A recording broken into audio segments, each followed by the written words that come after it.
बिस्मिल्लाहिर्रहमानिर्रहीम। अस्सलाम वालेकुम स्टूडेंट्स। जी कैसे हैं सब?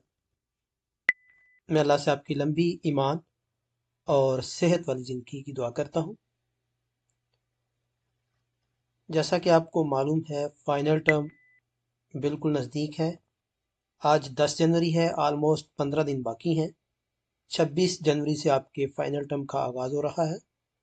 तो उस सिलसिले में मैंने एक एफ़र्ट की है, तो जिसमें मैंने मैथ के आलमोस्ट 6 से 7 सब्जेक्ट के MCQs की वेब पेज का आगाज़ किया है, जिसमें मैं आपको तमाम प्रीवियस जो पेपर्स ओरिजिनल पेपर्स हैं उनके एमसीक्यूज बना के आपके लिए लेके आ रहा हूँ। ये एमसीक्यूज आप अपनी मर्जी या अपने कंप्यूटर में या लैपटॉप में या मोबाइल में खुद भी जो है वो रन करके प्रैक्टिस कर सकते हैं। इसके लिए आपको ये वेब पेज लेना होगा।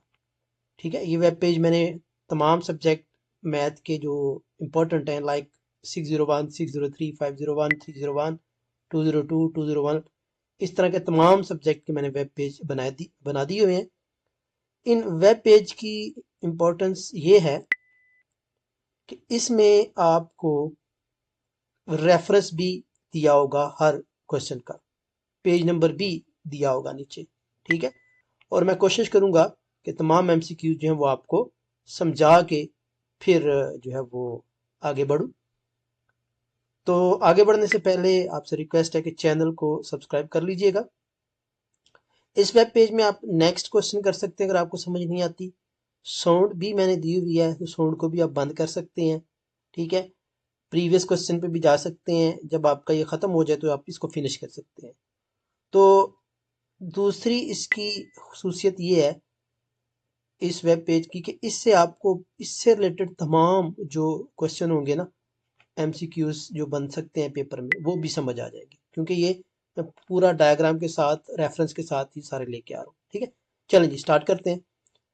कह रहा सब group of graph G that contain every vertex of G and its tree is called।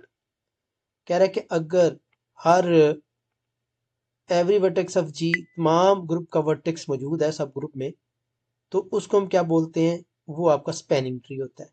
ठीक है, और मिनिमल कनेक्टेड सब ग्रुप सब ग्राफ्स, जिसमें क्या होते हैं? सब ग्राफ जो वो कनेक्ट होते हैं। ठीक है, they have exactly n-1 as. यहाँ पर देखें तो ये भी आपसे क्वेश्चन कर सकता है कि जो स्पैनिंग ट्रीज होते हैं उनमें एज की तादाद कितनी होती है और वर्टिसेस की तादाद कितनी होती है। तो याद रखना, वर्टिसेस अगर 8 है तो एज 7 होंगे। जैसे अगर 8 वर्टिसेस हैं तो एज कितने होंगे? 7, n-1।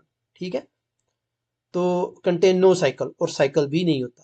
तो ये देखिए यहाँ पर 3-4 एमसीक्यूज आपके इकट्ठे हल हो जाते हैं। तो यहाँ पर ये स्पैनिंग ट्री आएगा। अगर ये करेक्ट है तो आपका आंसर यहाँ पर करेक्ट आपको शो कर देता है। ठीक है,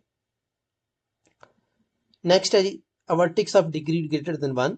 अगर किसी वर्टेक्स की, ये आपको पता है ये वर्टेक्स में ये जैसे बी है, ये आपका वर्टेक्स है, टी वर्टेक्स है, ये टी वर्टेक्स है। तो अगर इसकी डिग्री 1 से ज़्यादा हो जाती है तो उस ट्री को सर हम क्या कहते हैं? ब्रांच ट्री कहते हैं। जैसे ये है, इसमें देखिए कितनी डिग्री है? 2 डिग्री है, बल्कि 3 है। ठीक है, तो ये आपका ब्रांच ट्री है। तो इसकी रेफरेंस में देखिएगा, ये यूनिट 3 है, सेक्शन ये है, पेज ये है, वहाँ पे आप चेक भी कर सकते हैं। तो ब्रांच वर्टिसेस क्या है? मल्टीपल पाथ्स, जिसके क्या होते हैं? मल्टीपल पाथ्स होते हैं। Terminal vertices leaves have degree 1। ठीक है, जो लीव्स होते हैं उनकी डिग्री 1 ही होती है। जैसे ये लीव है, इनकी डिग्री 1 ही होती है। ओके, तो ये आपका ब्रांच वर्टेक्स आएगा। ओके जी, नेक्स्ट में देख लेते हैं, a circuit that consist of single vertex. जिसमें सिंगल वर्टेक्स हो उसको हम क्या बोलते हैं? ट्रिवियल बोलते हैं जी, ट्रिवियल सर्किट बोलते हैं, याद रखिएगा। और ये यहाँ पर रेफरेंस भी दिया हुआ है। Trivial circuit are degenerates cases in graph theory, they have length 0। जिनकी लेंथ क्या होती है? 0 होती है। ठीक है, लेंथ 0 का मतलब है कि वर्टेक्स सिंगल ही होता है, ज़्यादा नहीं होते, तो लेंथ उसकी 0 ही होगी। ठीक है, ये पेज भी दिया हुआ है, बुक आप सर्च कर सकते हैं। ये ट्रिवियल ट्री आएगा, करेक्ट आपका आंसर है। If graph is a tree, कह रहा है कि अगर ग्राफ आपका ट्री है, then there are minimally connected graphs removing any edge break connectivity. तो वो आपके क्या होते हैं, it has only one spanning tree, उसमें एक ही स्पैनिंग ट्री होगा, ठीक है।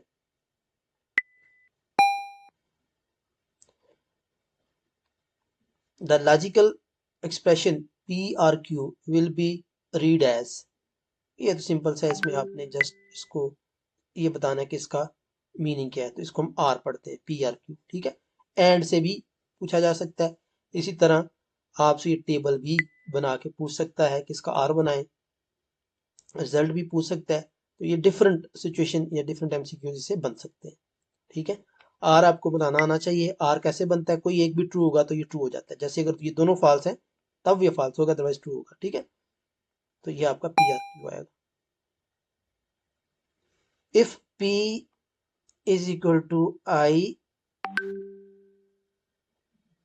is read q is equal to I, t is hat, then it is not a red but heart is denoted by, यानी इसमें एंड का जो है वो दिया गया है कि एंड को हम किस तरह पढ़ते हैं। ये बेसिकली पी एंड क्यू लिखा हुआ है, ये टाइपिंग में मिस्टेक है, तो ये पी है, ठीक है जी।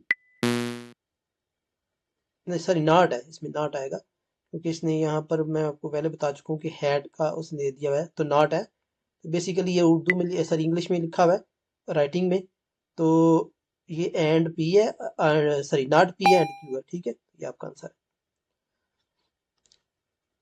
Universal set then A union B C, ये अब आपको पता है एसोसिएटिव लॉ होता है, A union B union C is equal होता है, इसमें ब्रैकेट चेंज होती है, जैसे ये है ए यूनियन, ये A union B union C वाली, ठीक है। तो ये आपकी ब्रैकेट चेंज होगी, तो इसको एसोसिएटिव लॉ भी बोलते हैं, एसोसिएशन भी बोलते हैं, एसोसिएटिव भी बोलते हैं।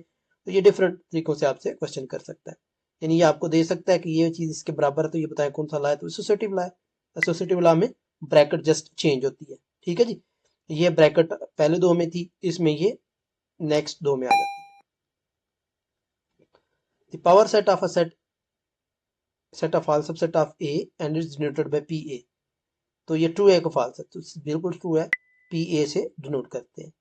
यही क्वेश्चन दूसरे तरीके से आपसे पूछ सकता है कि अगर पी ए दिया हुआ है तो ये किस चीज को शो करता है, सबसेट को, पावर सेट को, एंड सो ऑन, तो ये आपका पावर सेट आएगा। आइडेंटिफाई एसोसिएटिव लॉ, यही जो क्वेश्चन पीछे हमने देखा था, ये एसोसिएटिव लॉ अभी हमने पढ़ा है, ठीक है। A union B union C equal to A union B union C, bracket just change है। Let f and g be the function f x is equal to this, g is equal to this. Composition आपने निकालनी है, तो composition अब आपको निकालनी आनी चाहिए। कंपोजिशन के लिए हम क्या करते हैं कि पहले एफ कंपोजिट जी एक्स को हम क्या लिख सकते हैं, एफ जी एक्स, कंपोजिट का सिंबल खत्म करके ब्रैकेट में लिख सकते हैं। इस जी एक्स की वैल्यू यहाँ पर पुट कर देते हैं। अब जो आपका F G x F x होता है ना, ये एफ एक्स है, इसमें एक्स की जगह आपने क्या पुट करना होता है, जी एक्स की कीमत, जो कि ये है 3x+2। तो एफ जी एक्स की जगह ये 2 है ना, एफ एक्स अपने ले लेना, 2 × एक्स की जगह ये जी एक्स की कीमत +3, तो इसको सॉल्व करेंगे तो ये बन जाएगा, ठीक है। ये भी कंपोजिट फंक्शन है, तो कंपोजिट फंक्शन में जब आप इसको सॉल्व करते हैं, तो मैंने यहाँ देखे सारा मेथड भी, सोल्यूशन भी दिया हुआ है, साथ रेफरेंस भी दिया हुआ है, ठीक है। ये आपका आंसर करेक्ट है। इसमें भी कंपोजिट ही निकालना है, ठीक है, बल्कि इसमें जस्ट F0 निकालना है। तो F0 के लिए आपने क्या करना है, F0 के लिए यहाँ पर ये दो वैल्यू दी हुई हैं, F0 इज इक्वल टू 3 है, F0 उसने खुद दे दिया है कि 3 है, ये गिवन है।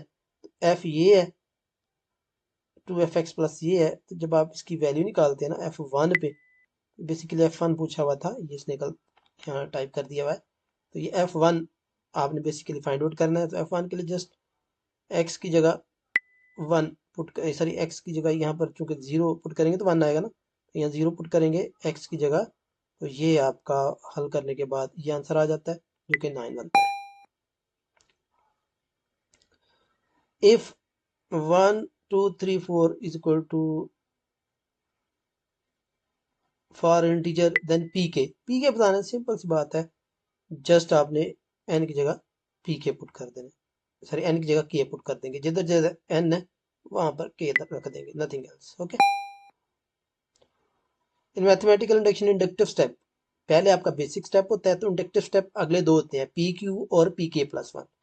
ठीक है, तो ये आपके इंडक्टिव स्टेप होते हैं जिसमें क्या करना होता है, पी के पुट करके पी के प्लस वन प्रूफ करना होता है। ठीक है, फॉर ऑल के पी के प्रूव करना होता है हमने पी के प्लस वन, एन नहीं करना होता, ना पी की से पी एन करना होता है, पी के से पी के माइनस वन नहीं बल्कि के प्लस वन प्रूव करना होता है।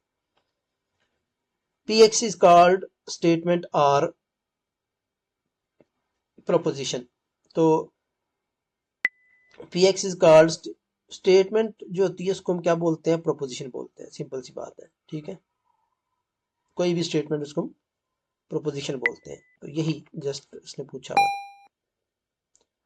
For all positive integer value of n 5n minus one is divisible by.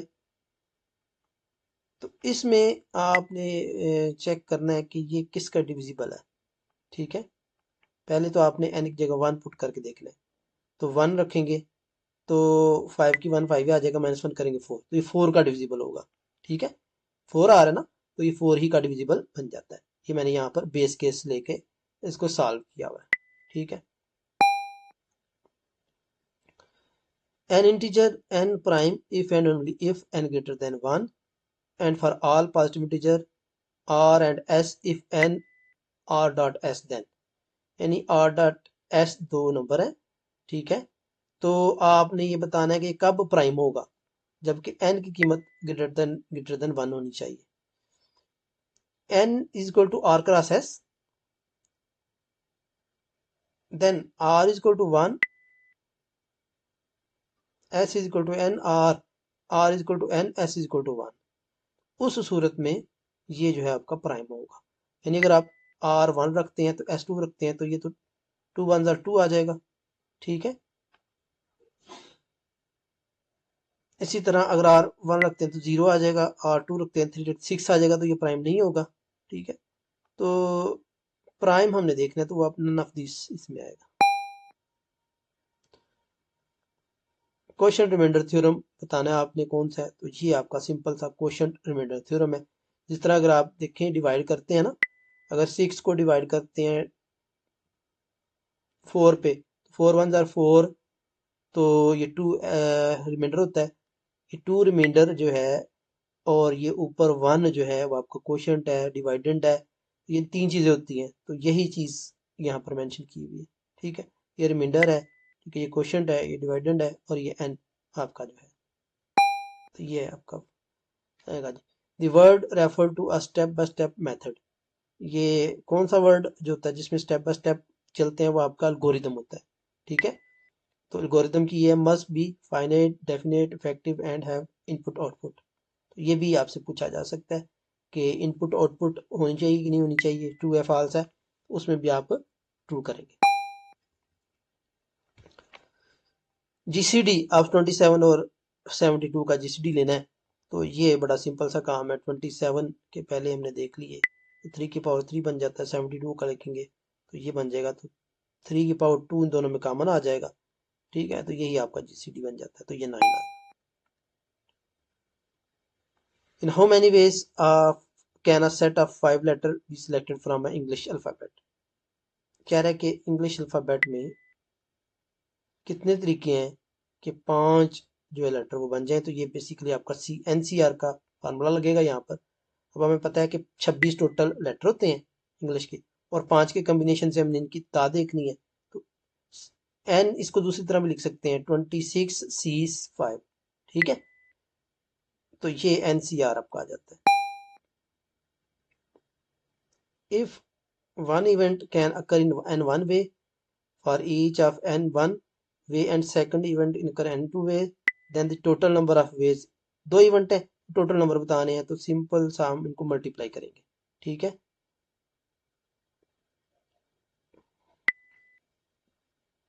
कह रहा है कि अगर सीक्वेंशियल चॉइसेस है तो तब मल्टीप्लाई करते हैं, अगर म्यूचुअली एक्सक्लूसिव है तो ऐड करते हैं। तो ये हमें चेक करना पड़ेगा।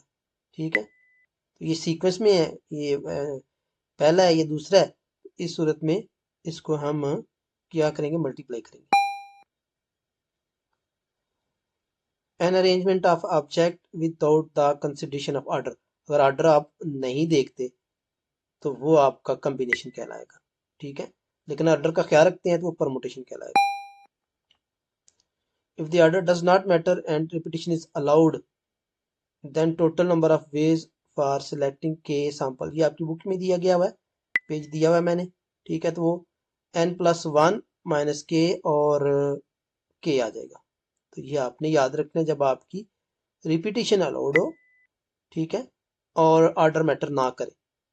तो ये दो बेसिकली केसेस होते हैं जिसमें एक ऑर्डर मैटर करता है और एक में ऑर्डर मैटर नहीं करता। आगे फिर इसकी दो केसेस हैं, जब ऑर्डर मैटर करता है तो वो रिपीटिशन करेगा, जब ऑर्डर मैटर करता है वो रिपीटिशन नहीं करेगा। दूसरा ये कि ऑर्डर मैटर नहीं करता रिपीटिशन है, ऑर्डर मैटर नहीं करता नॉट रिपीटिशन है। तो ये डिफरेंट केसेस हैं, एक दफ़ा आप देख लीजिएगा बुक से भी, उनके डिफरेंट फार्मूले हैं। एनी हो, तो इस केस में ये आपका ये वाला वर्क बनेगा। ए दिया हुआ है, फर्स्ट 5 नंबर हमने लेने हैं, तो क्या कह रहा है, set of first 5 number natural number. तो ये कौन से हैं, किसके हैं, नेचुरल के हैं, इवन के, ऑड के हैं, तो ये नेचुरल नंबर है। Among 200 people 150 neither play tennis nor snooker or both if 85 play tennis and 60 play tennis। ये लंबा क्वेश्चन है, एनी हो, इसमें जो आपको यहाँ पर नीचे सोल्यूशन दिया हुआ है इसको आप चेक कर लीजिएगा। ठीक है, तो इसका 25 बनेगा हल करके। A procedure that yields a given set of possible outcome is called. Possible outcome किसी भी चीज से जो मिलते हैं वो आपका एक्सपेरिमेंट होता है, यानी एक ऐसा अमल जिससे आपको पॉसिबल आउटकम मिल जाए। जैसे अगर आप एक सिक्का रोल करते हैं, सिक्का सर उछालते हैं, तो उसके आपको आउटकम मिलेंगे ना, या तो हेड आएगा या टेल आएगा। तो ये जो आपने काम किया इसको हम एक्सपेरिमेंट कहते हैं। ठीक है, तो ये एक्सपेरिमेंट होगा। What is the probability of getting number greater than 4 a dice thrown. यानी लूडो का दाना आप फेंक रहे हैं, तो आपने 4 से बड़े, यहाँ पर जैसे ये देखिए ब्लिंक कर रहे हैं ना, 5 और 6 के लेने हैं, तो वो कितने हैं, 2 हैं, तो ये 2/6 आएगा। टोटल आपके 6 हैं, और जितने आपने हासिल करने हैं ना वो चेक कर लेंगे, 2 ही नंबर हैं जो 4 से बड़े होंगे, तो 2/6 यानी 1/3 आएगा आपको। 2 डाई, अब 2 डाइयाँ जो है वो उनको फेंका जा रहा है, तो ये टोटल 36 आपको पता है बनते हैं। तो क्या कह रहा है, probability of getting double six. Double six में एक ही आपका इवेंट होता है जिसमें दोनों में 6 है, तो 6 एंड 6, तो 1/36 आपकी प्रोबेबिलिटी बन जाएगी। A and B disjoint mutually exclusive. Disjoint है यानी इन दोनों में कोई भी कॉमन नहीं है। अगर तो कॉमन ना हो तो सिंपली दो इवेंट का यूनियन निकालना हो ना, प्रोबेबिलिटी निकालनी, तो ऐड कर देते हैं। लेकिन अगर कॉमन आ जाए तो साथ ये कॉमन भी हम लिखते हैं, माइनस करते हैं उसको, ये वाला। लेकिन अभी इस केस में कॉमन नहीं है, तो ये आपका आंसर आ जाएगा। If a fair die is thrown then what is the probability that prime number appears. कह रहे कि एक डाई फेंकी जा रही है, ठीक है, फेयर डाई का मतलब क्या है कि वो फेयर होनी चाहिए, उसमें जोड़ नहीं होना चाहिए। तो प्राइम नंबर के आने की प्रोबेबिलिटी के, प्राइम नंबर आपको पता है कौन कौन से होते हैं, 2 है, 3 है, 5 है। ठीक है, 1 प्राइम नहीं, याद रखना है। तो 3 है टोटल नंबर बनते हैं, तो 3/6 आ जाएगा। ठीक है, 3/6 का हल करेंगे तो 1/2 आ जाएगा। इसी तरह probability A intersection B not B A P, probability of A probability B, then event A and B are called. अगर ये बराबर नहीं आती तो ये आपके इंडिपेंडेंट होंगे। ठीक है, अगर ये बराबर आ जाए तो ये डिपेंडेंट होंगे। तो अभी ये चूंकि बराबर नहीं है तो ये डिपेंडेंट है। अगर बराबर आ जाए सारी तब इंडिपेंडेंट है, अगर ये बराबर आ जाए तब ये इंडिपेंडेंट है। सॉरी, ठीक है, मैं गलत बोल गया पता था पहले। अगर ये बराबर आ जाए तब इंडिपेंडेंट है, अगर बराबर नहीं आते तो ये डिपेंड करेंगे एक दूसरे पे। ठीक है, तो ये डिपेंडेंट है।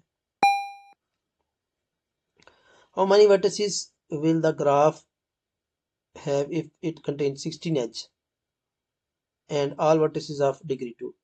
यानी अगर 16 एज हैं और हर एक की डिग्री 2 है, तो ये उसने यहाँ पर बताया हुआ है कि हैंड शेकिंग थ्योरम में कि 2 इंटू ई होता है, H equal vertices to E, all vertices degree 2 है, तो एच कितने 16 है, तो वर्टिसेस भी 16 होंगे। ठीक है, तो ये 16 ही आएगा।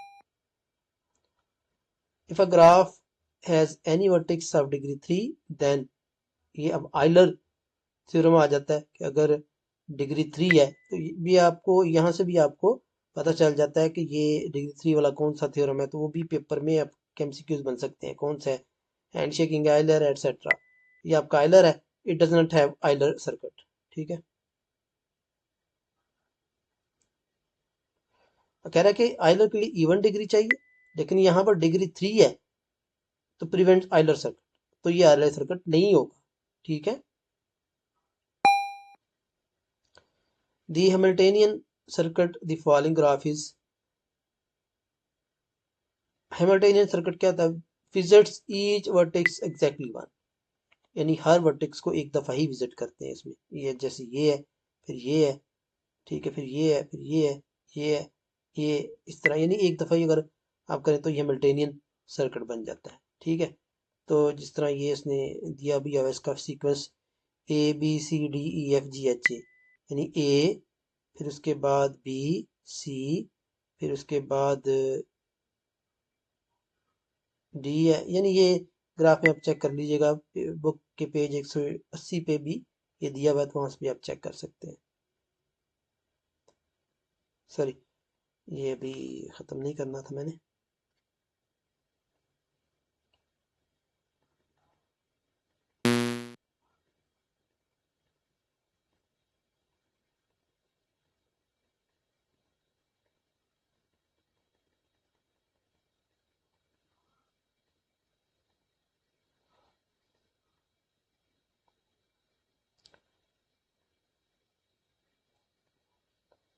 जी नेक्स्ट, कह रहे changing rose of a matrix into column is called, इसको ट्रांसपोज बोलते हैं, जब आप रो को कॉलम में चेंज करते हैं, transpose of matrix. Two matrices are said to be conformable for multiplication, ये आपको पता है कि अगर पहले के कॉलम दूसरे की रोज बराबर हो तो तब वो मल्टीप्लाई होता है। ठीक है, construct input output table for, इसका आपने इनपुट आउटपुट टेबल बनाना है if and only if conditions के लिए। तो इसमें आप डिफरेंट टेबल आपको दी जा सकते हैं, उनके आपने स्टेटमेंट देखनी है। ठीक है, तो ये जस्ट आपका मल्टीपल चॉइस नहीं है, ये लॉन्ग क्वेश्चन है, ये आपने बनाना है। इसी तरह ये आगे एक लॉन्ग क्वेश्चन है, लॉन्ग क्वेश्चन को मैं अब छोड़ दे रहा हूँ, जस्ट एमसीक्यूज को मैं फोकस कर रहा हूँ। ठीक है, एमसीक्यूज ऑलरेडी हमने कर लिए हुए हैं।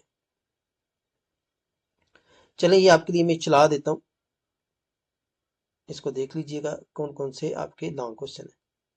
Evaluate 5P53, how many 5 permutation are there of set of 5 object, ये परमुटेशन निकालनी, जैसे इसकी को फार्मूला आना चाहिए परमुटेशन का। सेकंड है जी, assume that the truth value P is equal to F, Q is equal to T, R is equal to show that proposition, ये आपने निकालना है ट्रूथ टेबल के लिए। ठीक है, ये आप ट्रूथ टेबल से चेक करेंगे ट्रू है कि नहीं है। Determine the whether the following graph has Hamiltonian circuit, justify your answer. तो graph properties complete enough connectivity degree conditions, ये आपने चेक कर लेना है हैमिल्टनियन के लिए कौन सा ग्राफ हैमिल्टनियन होता है। ठीक है, prove that a minus B is equal to a intersection b by using mathematic membership table. तो मेंबरशिप टेबल आपने बनाना है, मेंबरशिप टेबल में आपको होता है 0 1 वाला टेबल होता है, उसमें और बी के दो कॉलम बना लेने हैं और उनको सॉल्व कर लेने, दोनों साइड को, लेफ्ट और राइट को। जीसीडी निकालना ये तो बिल्कुल बच्चों वाला काम है। ठीक है, लेकिन आपने यूक्लिडियन एल्गोरिदम यूज करना है। ठीक है, तो ये अब आप बुक से चेक कर लीजिएगा, मैं लॉन्ग क्वेश्चन आपको नहीं समझा रहा यहाँ पर। हैंड शेकिंग थ्योरम से आपने ये चीज जो है वो प्रूफ करनी है। आगे जी, determine whether the graph is planar, ये प्लानर ग्राफ चेक करना है आपने और उसको ड्रा भी करना है। ठीक है, तो स्टूडेंट्स ये आपका मैथ 202 के जो एमसीक्यूज हैं पुराने पेपरों से, वो मैंने आपको यहाँ पर कुछ करवाए हैं। अगर आपको मज़ीद चाहिए तो कमेंट कीजिएगा, मैं इंशाल्लाह मज़ीद भी जो है वो अपलोड करूँगा, और सब्जेक्टिव भी अगर आपको मज़ीद चाहिए तो भी मैं वो आपको समझा सकता हूँ। लेकिन इसके लिए आपको चैनल को सब्सक्राइब करना होगा, बेल आइकन प्रेस करें, शेयर ज़रूर कीजिएगा दोस्तों के साथ ताकि उनका भी फ़ायदा हो जाए। अल्लाह हाफ़िज़।